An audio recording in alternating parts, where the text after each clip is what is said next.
Pemirsa, penanganan banjirop di wilayah Sayung, Demak, Jawa Tengah terus berjalan. Pemirsa, sepekan terendam banjirop parah, kondisi jalur Pantura Demak, Jawa Tengah mulai licin karena berlumut.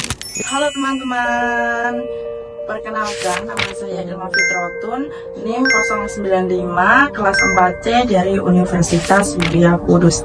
Nah, pada video kali ini kita akan membahas tentang banjirop Sayung dari berbagai sisi, mulai dari sejarahnya bagaimana, letaknya di mana, terus siapa saja yang terdampak, dan apa yang bisa kita lakukan untuk mengurangi banjirop Sayung. Kamu tahu nggak Rob Sayung ini berada di mana? Kalau kalian belum tahu, yuk kita cari tahu bersama.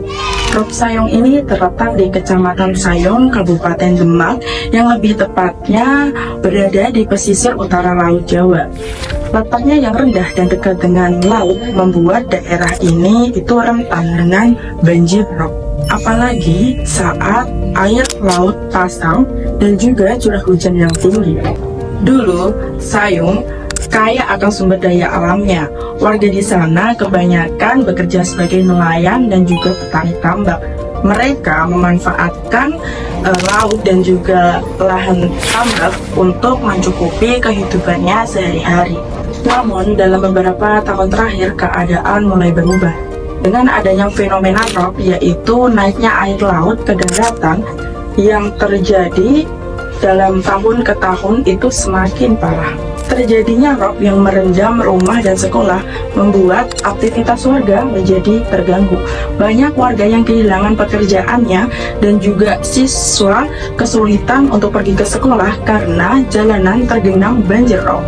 Tidak semua warga mempunyai pekerjaan tetap, banyak juga yang mengandalkan pekerjaan sehari-hari untuk menghidupi keluarga mereka. Banjir rob membuat aktivitas warga menjadi terganggu. Nah, pada sekali ini saya akan berbicara kepada warga Sayung, yaitu bernama Pak Sukisno.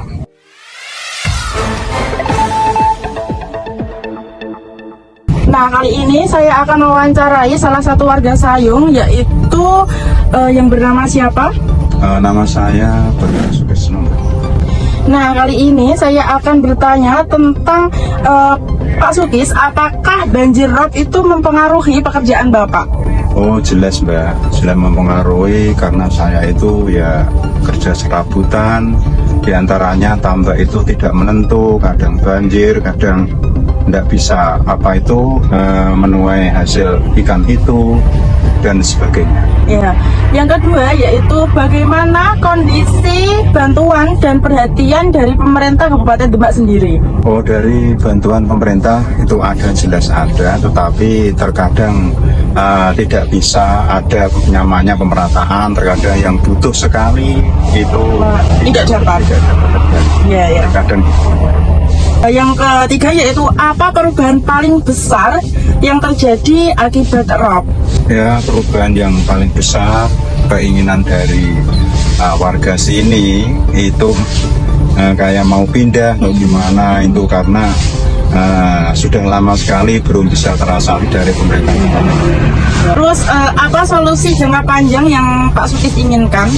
Ya, solusi jangka panjang yang saya inginkan secepatnya bisa teratasi rob yang ada di Sayung ini karena saya sendiri pekerjaan tidak menentu. Yang saya inginkan ya tetap saya menetap di sini dan segera teratasi dari pemerintah Kabupaten Demak. Itu harapan saya. Ya, baik Pak, terima kasih Pak atas informasinya. Dari Pak Sukisno kita belajar pentingnya persatuan. Adanya konflik dan tidak keadilan membuat warga Sayung bersatu untuk mencari jalan keluar. Sayung mungkin kecil di peta, tapi besar dalam pelajaran hidup. Dari rob kita belajar tentang tanggung jawab, kerjasama, dan juga keadilan. Salah satu siswa yang saya temui bernama Muhammad yang membuktikan bahwa semangatnya tetap tumbuh meskipun hari-hari tergenang banjir rob.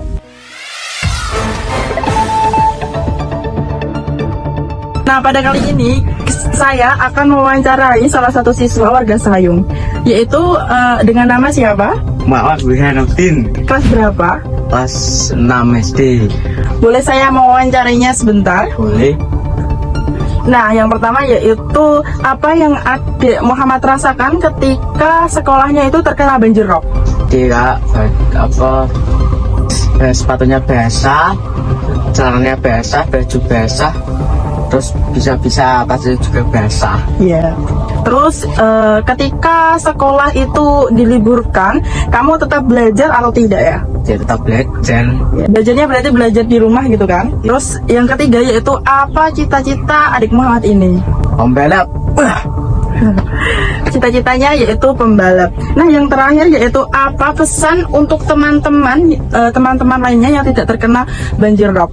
Harus semangat, tetap belajar. Ya, pesan-pesan kesannya yaitu harus semangat dan rajin belajarnya, karena pada adik Muhammad ini walaupun terkena rob itu dia tetap semangat belajar.